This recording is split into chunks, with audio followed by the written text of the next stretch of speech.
When humanity walked away from the Galactic Council, the galaxy's most powerful alliance began its descent into chaos, proving that the very species they underestimated was the keystone holding their empire together. The Galactic Council. Chambers buzzed with nervous energy. Representatives from over 300 species filled the vast hall, their murmurs echoing beneath the transparent dome that revealed the glittering stars beyond. The chambers had been designed to inspire awe, soaring crystalline pillars holding up a ceiling that seemed to blend with the cosmos itself.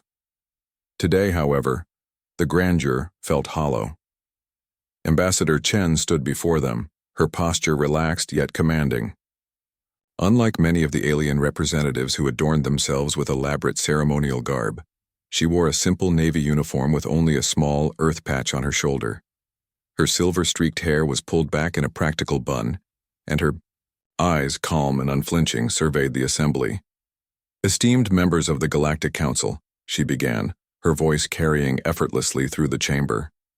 "For 73 years, humanity has participated in this alliance.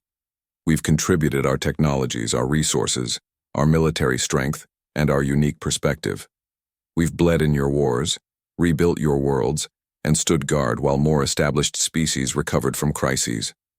Before we go any further, comment where in the world you are watching from and make sure to subscribe because tomorrow's story is one you don't want to miss." Premier Xylithrix, the willowy luminescent being who led the council, shifted uncomfortably on their elevated platform. The 6 other council elders flanking them displayed varying signs of agitation. Membranes fluttering, chromatophores pulsing, appendages twitching. Yet today, Chen continued, marks the 3rd time in a decade that this council has voted to deny humanity full membership rights. You've accepted our contributions, praised our innovations, relied on our military forces, but continue to classify us as a developing species unworthy of equal standing. She paused, letting the silence stretch. This will be the last such vote. A wave of murmurs swept through the chamber. Ambassador Thraxus of the Vrul Confederacy rose on their hind limbs, the motion triggering their speaking privilege.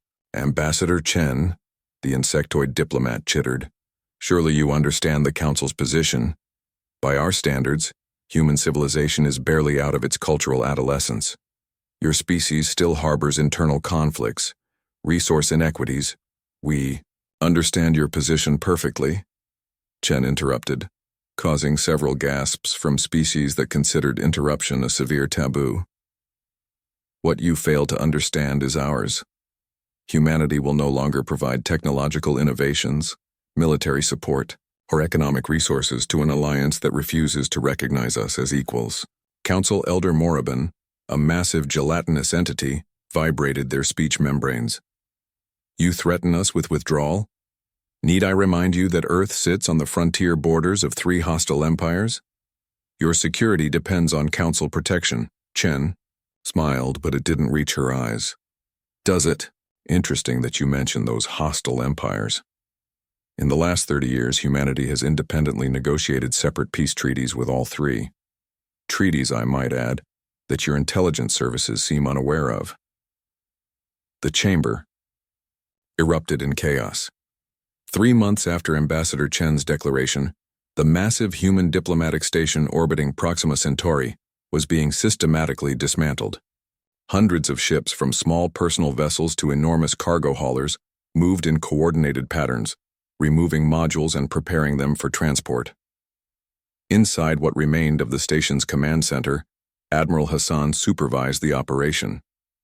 Holographic displays showed the progress of similar withdrawals happening simultaneously across Council space. Human outposts, research facilities, and trading stations all being methodically broken down and removed. Admiral, his second-in-command, reported, "Council emissary ship approaching. They're requesting permission to dock." Hassan sighed, running a hand over his close-cropped gray hair. "They're persistent. I'll give them that. Grant permission. Limited party only." An hour later, Hassan stood face to face with Premier Xylithrix, himself, an unprecedented honor that the Admiral acknowledged with deliberate indifference. "This withdrawal is unnecessary," Xylithrix said, their luminous skin pulsing with stressed bioluminescent patterns. "The Council has voted to reconsider Earth's status. We can establish a timeline for full membership within 5 years." Hassan gestured toward the viewport, where workers were detaching the final sections of what had once been the most advanced research facility in this sector of space. 5 years? You've had 7 decades to recognize what humanity brings to your alliance. Our decision is made. "You don't understand what you're doing," the Premier insisted, their normally melodious voice strained. "The technological integration between our species runs deep. Some of your systems are built on Council foundations. You cannot simply—" "Cannot?" Hassan interrupted, echoing Chen's dismissive tone from months earlier. "Premier, with respect, you still fundamentally misunderstand humans. We reverse-engineered and improved upon your foundations years ago. The dependencies flow in one direction, and it isn't toward Earth." Xylithrix's inner membranes fluttered in what Hassan recognized as profound distress. "The defensive network will function perfectly without us," Hassan finished, "though I suspect not as effectively. Our analysis suggests a 47% reduction in early warning capability and a 32% reduction in rapid response effectiveness without human participation." "Your species leaves itself vulnerable," Xylithrix tried once more. "No," Hassan corrected gently. "Your species leave themselves vulnerable. That was your choice, not ours." 1 year after humanity's withdrawal, Elder Morabin floated in the emergency session chamber.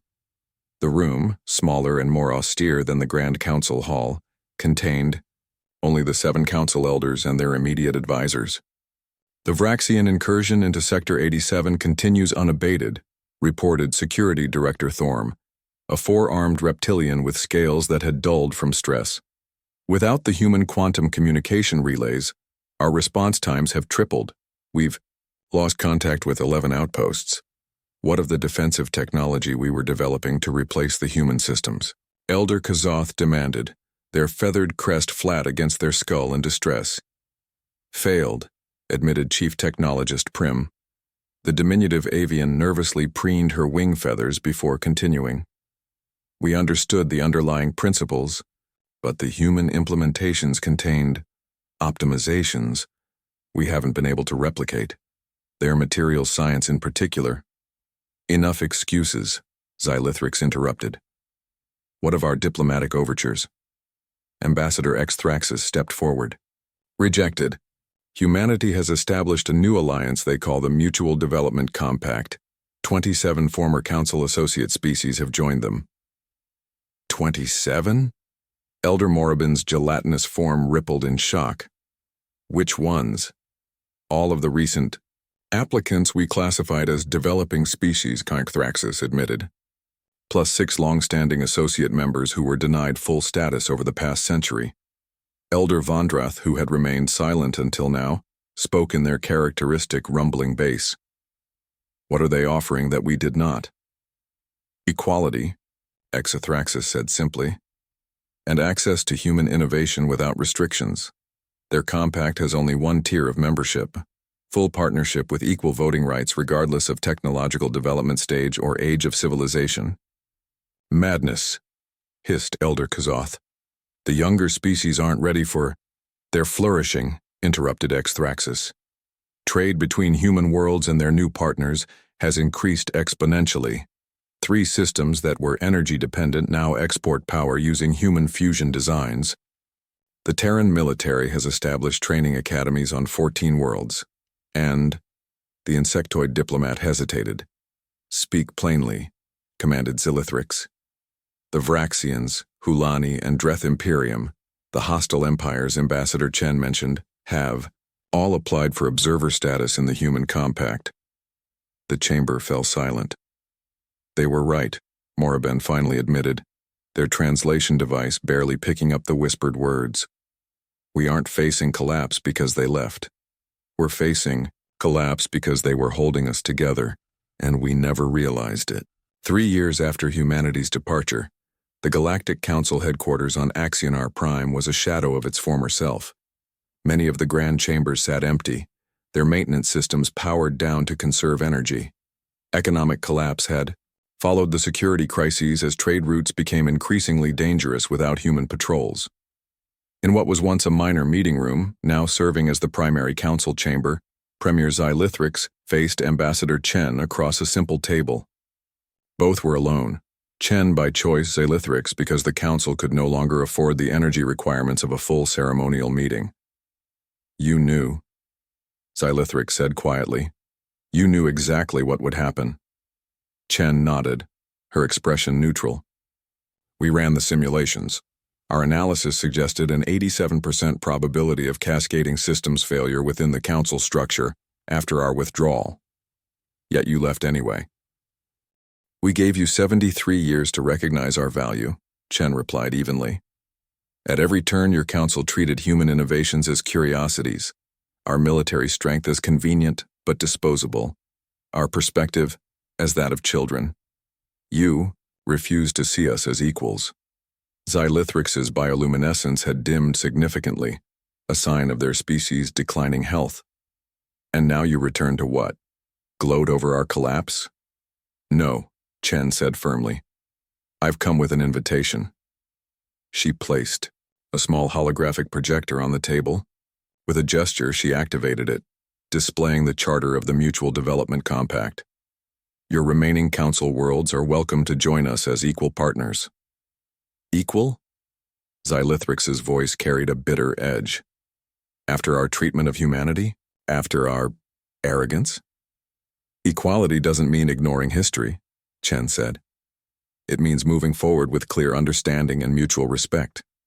Your civilizations still have much to offer. Your scientific archives alone represent billions of years of accumulated knowledge." "Knowledge we hoarded," Xylithrix admitted. "Technologies we restricted. Innovations we suppressed for fear of disrupting the established order." Chen leaned forward. "The universe doesn't reward stagnation, Premier. Evolution, whether biological or societal, requires adaptation. And if we refuse, if pride keeps us from accepting your offer, then you continue as you are," Chen said simply. "Humanity won't force anyone to join us. That's not how equals treat each other." Xylithrix was silent for a long moment. "When we first encountered your species, we found your adaptability alarming. Your willingness to change, to discard traditions, to rebuild your fundamental understandings of reality based on new evidence. Many on the council saw it as instability rather than strength." "We know," Chen replied. "But that adaptability is exactly why we survived when you tried to restrict us, and it's why we'll continue to thrive, with or without the former council worlds." She stood, extending her hand in the human gesture of agreement. "The question is whether your species can adapt now, when it matters most." Xylithrix regarded the outstretched hand with their four main eyes. Slowly, with visible effort, they extended their luminescent appendage. "I believe," they said quietly, "that we have no choice but to try." 10 years after humanity walked away from the Galactic Council, the Mutual Development Compact headquarters on Europa buzzed with activity. The massive complex, built into the moon's icy crust with vast transparent domes revealing both Jupiter's swirling storms above and the subsurface ocean below, hosted representatives from 142 species. Unlike the sterile, monument-like architecture of the former council headquarters, the Europa facility embraced organic design principles. Living vegetation from thousands of worlds grew along pathways and climbed support structures. Water features, respectful, nods to Earth's oceanic origins and Europa's subsurface seas, flowed through public areas, the gentle sounds creating a backdrop that multiple species had reported finding psychologically comforting. The diplomatic quarter of the complex stretched for kilometers beneath the ice, tunnels and chambers carved with precision and reinforced, with transparent alloys developed through collaboration between human engineers and crystalline entities from the Cygnus arm. Where the old council had emphasized grandeur and intimidation in its architecture, The compact's facilities emphasized function, comfort, and the celebration of biological diversity. Environmental chambers throughout the complex could adjust to the atmospheric, gravitational, and temperature needs of any member species, though many representatives chose to use adaptive technology instead, symbiotic suits and implants that allowed them to experience environments beyond their evolutionary parameters. In the central chamber, Ambassador Chen, now Commissioner Chen of the Compact's Coordination Committee, addressed the assembled representatives. The years had aged her, silver now dominating her once dark hair, lines of experience marking her face, but her posture remained commanding, her voice steady and clear as it carried through the acoustically perfect space. Unlike the hierarchical arrangement of the old council, this chamber was circular with representatives seated at the same level, their positioning randomly assigned and changed monthly to prevent implicit power structures from forming. The translation, systems, quantum-linked neural networks that captured not just words but cultural context and emotional nuance, hummed silently, ensuring perfect understanding across species barriers. Today marks a decade since the formation of our compact, Chen announced. In that time, we've weathered 3 interstellar conflicts, 2 natural disasters of cosmic scale, and 1 attempted invasion from outside the galaxy itself. She smiled, the expression reaching her eyes. And we have not merely survived, we have thrived. Holographic displays activated around the chamber, showing statistics and imagery, new colonies established, technological breakthroughs achieved, quality of life improvements across member worlds, defense capabilities enhanced. The metrics told a story of unprecedented growth and cooperation. 217 new colony worlds established, 34 species pulled back from the brink of extinction through coordinated conservation efforts. Poverty reduced by 78% across member worlds. Educational access expanded to 97% of populations. Medical breakthroughs that had extended average lifespans for 39 different species. Most striking were the comparative displays, side-by-side progressions showing former council worlds that had joined the compact versus those that remained isolated. The contrast was stark and undeniable.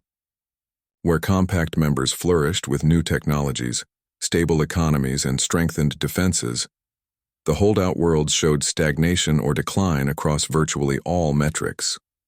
The old council believed stability came from careful control of progress, Chen continued, gesturing toward a holographic representation of the former council's hierarchical structure, from selecting which species deserved access to advanced knowledge, which innovations were safe to distribute. We've proven a different model, that true stability comes from shared progress, from distributing both benefits and responsibilities equally among all members. The display shifted to show the compact's organizational structure, a complex web of interconnections rather than a top-down pyramid. Working groups, research collectives, defense units, and trade associations all functioned semi-autonomously while maintaining transparent connections to the whole. There were no privileged positions, no permanent leadership castes. Even the coordination committee that Chen headed rotated its membership annually, with selections made through a combination of algorithmic optimization and democratic processes. From his position as Compact Security Coordinator, Admiral Hassan nodded in agreement. His uniform now bore the insignia of the Combined Compact Defense Force, a stylized galaxy with stars of equal brightness. The Defense Force itself reflected the Compact's philosophy. Ships and crews were integrated across species lines, with command responsibilities assigned based on aptitude rather than origin. The Shiragi, once dismissed by the Council as a primitive, warrior species, now contributed admirals and strategic planners to the fleet.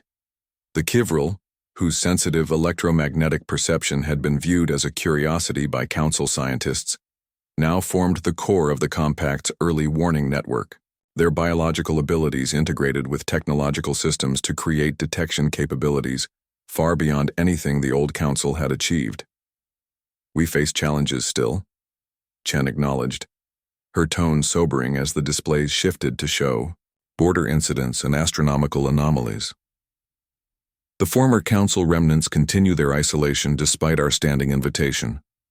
The entities we've classified as the Deep Dark, whoever or whatever they may be, continue probing our outer systems.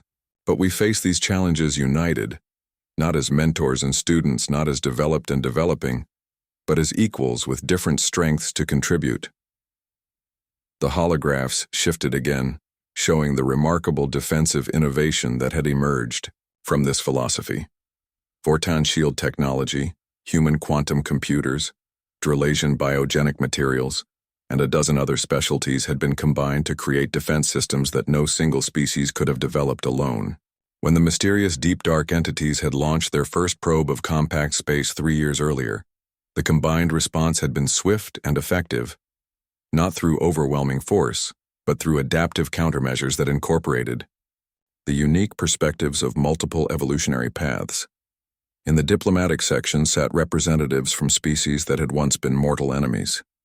The Hulani and Terrans had fought 3 brutal wars before humanity left the Council, yet now their colonies were integrated, their military units served together, and cultural exchange programs saw thousands of students crossing between their worlds annually. The Vraxians, whose aggressive expansion had once threatened dozens of Council worlds, now contributed their unique temporal perception abilities to the Compact's scientific research initiatives, helping solve problems of causality that had stumped other species for millennia. At the edge of the chamber, Premier Xylithrix, now simply Representative Xylithrix of the Axionar worlds, watched with complex emotions playing across their luminescent skin. Their once dominant species had joined the Compact only 4 years ago after conditions in Council space became untenable. The transition had been difficult, centuries of assumed superiority giving way to the humble reality of partnership, yet the benefits had been immediate and profound. Axionar worlds that had been fighting resource depletion for centuries now flourished with new technologies shared freely by Compact members. Young Axionar, once bound by rigid cultural expectations, now moved freely through the galaxy, contributing their species' accumulated wisdom while absorbing new perspectives that would have been forbidden under Council doctrines. The gallery, above the main chamber, held observers from non-member worlds, representatives of species still evaluating whether to join the Compact. Among them were diplomats from the last holdout Council worlds, their expressions, for those with readable facial structures, revealing the internal conflicts of societies coming to terms with a fundamental shift in galactic power structures. They had come expecting to find chaos, the inevitable result, their theories had claimed, of treating lesser species as equals. Instead, they found a thriving interstellar community whose achievements in a decade surpassed centuries of Council progress. The human concept that guided this compact, Chen continued, activating a new series of displays, showing collaborative projects across compact space, is one from our ancient history. A rising tide lifts all boats. By ensuring that progress benefits all, by refusing to hoard knowledge or advantage, we create a stronger whole.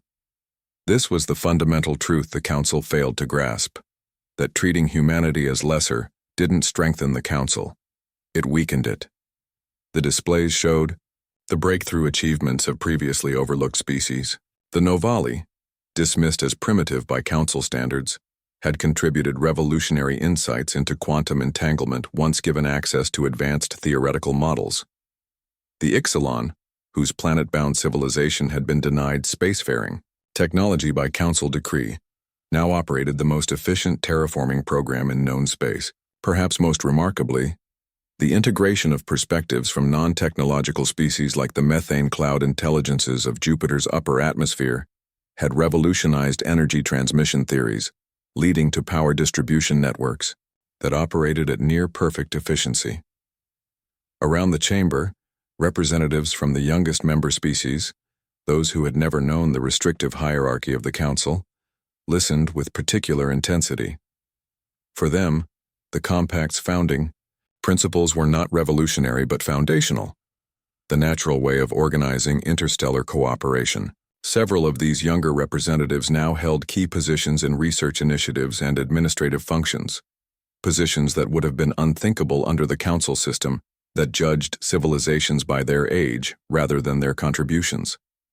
The session lasted for 3 Earth hours, covering advances in interstellar medicine, breakthroughs in faster-than-light communication, improved terraforming techniques, and the discovery of 18 new potentially sapient species in previously unexplored regions.